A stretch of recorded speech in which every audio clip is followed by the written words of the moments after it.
Hola, mi nombre es Nereida Pérez. Voy a hacer la exposición sobre los derechos humanos, garantías y deberes. Iniciaremos entonces con la interrogante: ¿qué son los derechos humanos? Y estos no son más que las prerrogativas que, conforme al derecho internacional, tiene todo individuo frente a los órganos del poder para preservar su integridad o su dignidad como ser humano. Hay que hacer una diferenciación entre lo que son derechos humanos y garantías, porque se tiende a pensar que es un sinónimo. Sin embargo, cuando nos referimos a derechos, son todos aquellos inherentes al hombre, mientras que las garantías son las promesas y la seguridad que ofrece la Constitución para que se respeten esos derechos. ¿Cuáles son los derechos humanos? Se clasifican en derechos civiles, políticos, sociales y de familia, los derechos culturales y educativos, los derechos económicos, los derechos de los pueblos indígenas y los derechos ambientales. Para garantizar que se cumplan esos derechos fundamentales o derechos humanos, existe el principio de progresividad, establecido en el artículo 19, donde indica que se le garantiza al ciudadano el goce y ejercicio irrenunciable, indivisible e interdependiente de los derechos humanos, de conformidad tanto como de conformidad con la Constitución como de los tratados sobre derechos humanos. Así pues, nuestra propia Constitución le otorga el rango constitucional a los tratados que versan sobre derechos humanos. Por eso hablamos de lo que es la preeminencia de los derechos humanos. Al respecto, la Sala Constitucional en su sentencia 1942 estableció dos criterios a saber. En primer lugar, indica que los derechos humanos se refieren a aquellos que son aplicables solo a las personas naturales y que además se trata de las normas que establezcan sobre derechos humanos y no sobre los fallos y dictámenes de los órganos públicos. Pero es importante entonces destacar que el artículo 31 de la Constitución establece la obligación que tiene el Estado de adoptar todas aquellas medidas, bien sean legislativas o de cualquier otro tipo, de modo que sea efectiva las recomendaciones y fallos de los organismos internacionales. Es por ello que me atrevo a asegurar que efectivamente nuestra Constitución le da esa preeminencia sobre los derechos humanos.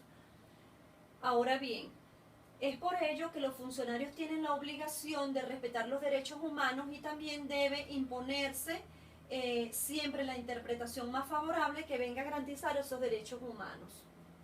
Dentro del principio de la no discriminación se refiere a que todas las personas son iguales ante la ley. Por tanto, no se permite la discriminación por raza, credo, por condición social o cualquier otra que menoscabe lo que son los derechos de los ciudadanos.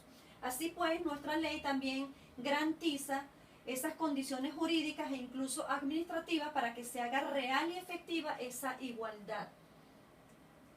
El principio de la libertad, establecido en el artículo 19, indica que toda persona tiene el derecho al libre desenvolvimiento de su personalidad, únicamente con la limitación que se establezca el derecho de los demás y el orden social y público. Dentro de esos derechos sociales vamos a ir describiendo cada uno de ellos e iniciaremos con los derechos civiles, y aquí se garantiza que todos los ciudadanos no pueden ser arrestados sin que exista una orden judicial. Sin embargo, recientemente el abogado de derechos humanos Rafael Narváez indicaba que a raíz de las protestas y manifestaciones del año 2014 se realizaron 3.007 detenciones sin orden judicial. Existe también el derecho del ciudadano, cuando haya sido arrestado, tiene el derecho de comunicarse, bien sea con su familia, con sus abogados o con una persona de su confianza. Y se le deben preservar el respeto a la integridad física, psíquica y moral. Dentro de los otros deberes tenemos derechos civiles, tenemos el debido proceso, la garantía a que no sea violentado el hogar del ciudadano, el derecho a participar en manifestaciones no violentas, a que realice reuniones públicas o privadas, el derecho al libre tránsito y el derecho a asociarse con fines lícitos. Es por ello que quiero hacer acotación sobre la violación fraganti que ocurrió en febrero del 2014, cuando el gobernador del estado ya hizo un llamado por las redes sociales, específicamente en Twitter, a un ataque fulminante, lo que trajo como consecuencia que cuando se estaban escenificando esas protestas de estudiantes, manifestaciones de estudiantes, ingresaran personas armadas y asesinaran a la joven Génesis. Pero también el 14 de febrero del 2014, el joven Basil fue asesinado por un funcionario del SEBIN, ahora plenamente identificado, lo que desencadenó toda esa serie de protestas que conllevaron a muchísimas violaciones de los derechos humanos a los jóvenes estudiantes o a cualquier otra persona que decidiera estar presente en ese tipo de manifestaciones. Dentro de los derechos políticos quiero resaltar lo que es que el derecho a la participación libre de los ciudadanos en asuntos públicos, bien sea de manera directa o indirecta por medio de sus representantes. Es por ello que quiero traer a colación el caso de el señor Santiago, quien fue detenido arbitrariamente cuando se encontraba manifestando en contra de unos trabajos que realiza la gobernación en Naiguatá, Estado Vargas, y fue motivo para que fuera detenido de manera arbitraria solamente por protestar. Dentro de lo que son los deberes políticos también quiero traer a colación lo que es la violación flagrante de los derechos políticos, porque los ciudadanos de Amazonas, quienes eligieron sus representantes el pasado 6 de diciembre, la Sala Constitucional del Tribunal Supremo de Justicia suspendió a sus 4 diputados, violentando tanto los derechos de los electores como de los diputados como ciudadanos de nuestra nación. Existe también dentro de estos derechos políticos el de la rendición de cuentas públicas. Sin embargo, nuevamente el Tribunal Supremo de Justicia, en una sentencia que reposa en el expediente 1653, limita la competencia de la Asamblea Nacional a ejercer labores de Contraloría e investigación tanto a ministros como funcionarios públicos, vulnerando el derecho que tenemos todos los ciudadanos a que se rindan cuentas de las acciones que llevan a cabo nuestros funcionarios públicos. Dentro de los derechos de la familia tenemos que la familia es la asociación natural de la sociedad, por tanto es el espacio fundamental para el desarrollo de las personas. La Constitución entonces tiene mandato de que se proteja la maternidad, la paternidad, el matrimonio, se garantice el derecho a la salud y el tratamiento oportuno y rehabilitación de calidad. Sin embargo, estamos afrontando una crisis tremenda en relación a lo que es la salud, ya que tanto los hospitales públicos no tienen insumos y equipos, pero también se están viendo muy afectadas las clínicas privadas, ya que el Ejecutivo no está asignando las divisas que le podrían dar la posibilidad de que estas clínicas privadas traigan los medicamentos que no existen o no hay aquí en el mercado, y aquellos equipos que no se producen o no se elaboran aquí en nuestro país.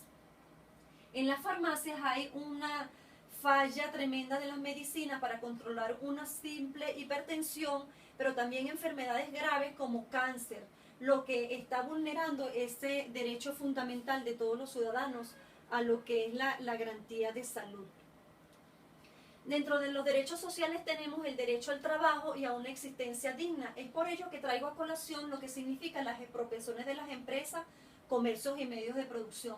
Porque cada vez que se hacen expropiaciones, entonces se está atentando contra el derecho al trabajo. Y es que muchas personas que aunque no están trabajando directamente en esas empresas, se quedan sin trabajo porque una vez que las toma el gobierno, busca sus propios proveedores o trabajadores indirectos, lo que conlleva a que se violente este derecho. Los despidos por motivos políticos en organismos oficiales, pues lógicamente vulneran el derecho al trabajo. Y es que recientemente trabajadores de la CanTV están denunciando que están siendo despedidos porque no acompañaron al gobierno nacional en una manifestación que se hizo recientemente. También el salario mínimo lo traigo aquí a colación debido a que cuando lo comparamos con el alto costo de la cesta básica de alimentación, nos damos cuenta que es muy difícil que los trabajadores tengan una existencia digna, ya que no cuentan con los recursos necesarios para comprar ni siquiera o cubrir lo que son el costo de la cesta básica. Dentro de los derechos culturales y educativos, la Constitución en su capítulo 6 establece que debe haber una regulación efectiva en la emisión y recepción y circulación de la información a nivel cultural. Y además existe la obligatoriedad de que los medios difundan información cultural. También el derecho, digamos, culturales y educativos indica la Constitución que debe ejercerse o hacerse de forma permanente y en condiciones de igualdad, y que la educación es obligatoria en todos los niveles. Dentro de los derechos económicos, el artículo 112 de nuestra Constitución indica que todos tenemos la libertad económica para ejercer la actividad que mejor nos parezca. Sin embargo, tenemos que hacer la salvedad de que no significa que esto sea en menoscabo de lo que es el desarrollo humano, la seguridad, la sanidad y la protección del ambiente. Seguidamente, el artículo 116 prohíbe la creación de monopolios, y el artículo 112 establece que el acaparamiento, la especulación y la usura que están presentes hoy día en todo el país constituyen un delito. Dentro de los derechos de los pueblos indígenas tenemos que ellos tienen el derecho de organizarse como población, pero también el Estado debe garantizar la preservación tanto de su cultura e idioma, y también su derecho a las tierras ancestrales y a su hábitat. También se le debe garantizar sus derechos políticos, y traigo esto a colación porque respecto a los resultados que se obtuvieron el 6 de diciembre, donde ellos eligieron sus diputados, el Tribunal Supremo de manera inconstitucional les ha suspendido sus diputados, dejando a la población sin sus representantes. Dentro de los derechos ambientales tenemos que resaltar que estos están establecidos desde el artículo 127 al 129 de nuestra Constitución. Y allí constituye una previsión novedosa al reconocer que todos tenemos derecho al disfrute de un ambiente sano, seguro y ecológico. Y asimismo lo ratifica la sentencia 1736 del Tribunal Supremo de Justicia, donde indica la obligación del Estado de proteger el medio ambiente. Sin embargo, hace apenas unos meses el Gobierno Nacional decidió hacer la fusión del Ministerio del Ambiente con el Ministerio de la Vivienda. Por tanto, cuando se trata de esa fusión, entonces no hay un órgano que tenga la libertad para controlar el otro. Por tanto, actualmente estamos viendo que para la construcción de viviendas se están otorgando permisos, quizás violentando lo que son esas normativas del medio ambiente. Es decir, que al estar juntos, ninguno controla al otro. Para cerrar, quiero traer a colación lo que son los deberes constitucionales que los ciudadanos venezolanos tenemos que cumplir. Y al respecto indica que todos nosotros debemos honrar, defender la patria, sus símbolos, defender nuestros valores culturales, resguardar y proteger nuestra soberanía, la nacionalidad, nuestra integridad territorial y la autodeterminación y los intereses de la nación. Importante entonces resaltar lo que está ocurriendo tanto en Guyana como en todo el estado Amazonas. Y tenemos también la obligación de cumplir con las normas constitucionales, pero además debemos contribuir o coadyuvar con los gastos públicos, así lo estipula nuestra Constitución. Y esto se llevará a cabo por medio del pago de los impuestos, tasas y contribuciones. Además, tenemos el deber de prestar el servicio comunitario y la prestación voluntaria del servicio militar. Les agradezco muchísimo la atención.